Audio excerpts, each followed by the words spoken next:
আমার বিশ্বাস কোনো খাবারই ধনী কিংবা গরিবের জন্য আলাদা হয় না। প্রত্যেকটা মানুষেরই আলাদা রুচিবোধ থাকে। সেই রুচিবোধ থেকেই কে কী খাবে এবং কে কোনটা বাদ দেবে সেটা আসলে একান্তই তার ব্যক্তিগত ব্যাপার।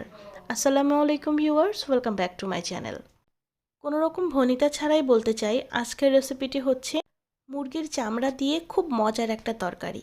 একটু স্টাইলিশ ওয়েতে বললে এটাকে বলা যেতে পারে chicken skin curry with vegetable. তাই অনুরোধ করছি, যারা এই চিকেন স্কিনটা মানে মুরগির চামড়া খেতে পছন্দ করেন না তারা আজকের ভিডিওর স্কিপ করে যান। আশা করছি পরবর্তী রেসিপিটি আপনার পছন্দের হতে পারে।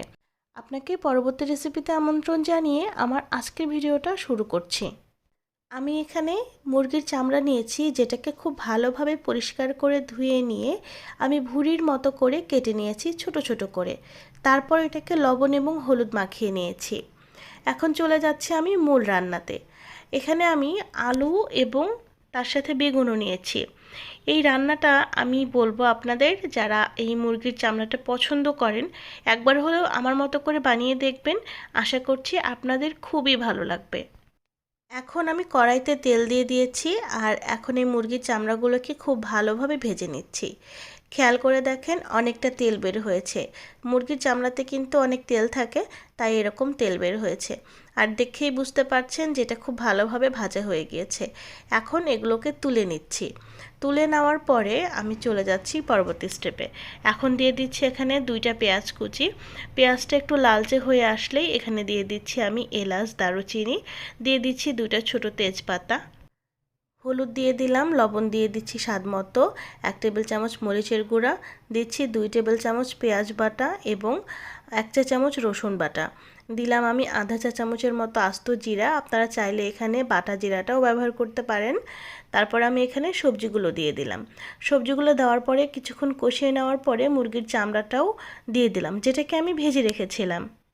এখন কিছুক্ষণ কষিয়ে নেওয়ার পরে পানি দিয়ে দিচ্ছি।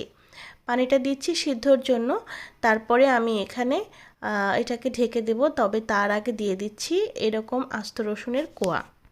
এটা খেতে ভালো লাগে তাই দিয়েছি। তারপরে এখন ঢাকনাটা দিচ্ছি।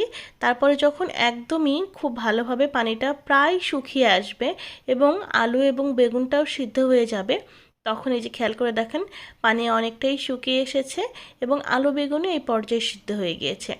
এখন আমি ফ্লেভারের জন্য কাঁচামরিচ দিয়ে দিচ্ছি, সরিষার তেল দিয়ে দিচ্ছি। এই পর্যায়ে আসলে সরিষার তেলটা দিতে হবে। আর দিচ্ছি আমি এখানে ধনিয়া পাতা। এই যে কাঁচামরিচ দিলাম, ধনিয়া পাতা এবং কাঁচা সরিষার তেল, বিশ্বাস করেন ভাই এটা খেতে এত মজার হয়, আমার মনে হয় এই তরকারিটা দিয়েও আপনি 2 প্লেট ভাত খেয়ে ফেলতে পারবেন অনায়াসে। তো এটা প্রায় হয়ে এসেছে এবং এই যে দেখেন তেলটা উপরে উঠে এসেছে। এই পর্যায়ে আমি চুলাটা অফ করে তরকারিটা নামিয়ে নিচ্ছি। ব্যাস, এই ছিল আমার আজকের ভিডিও। আশা করছি আপনাদের ভালো লেগেছে। সবাই ভালো থাকবেন, সুস্থ থাকবেন, আমার জন্য দোয়া করবেন, আমার পরিবারের জন্য দোয়া। আল্লাহ হাফেজ।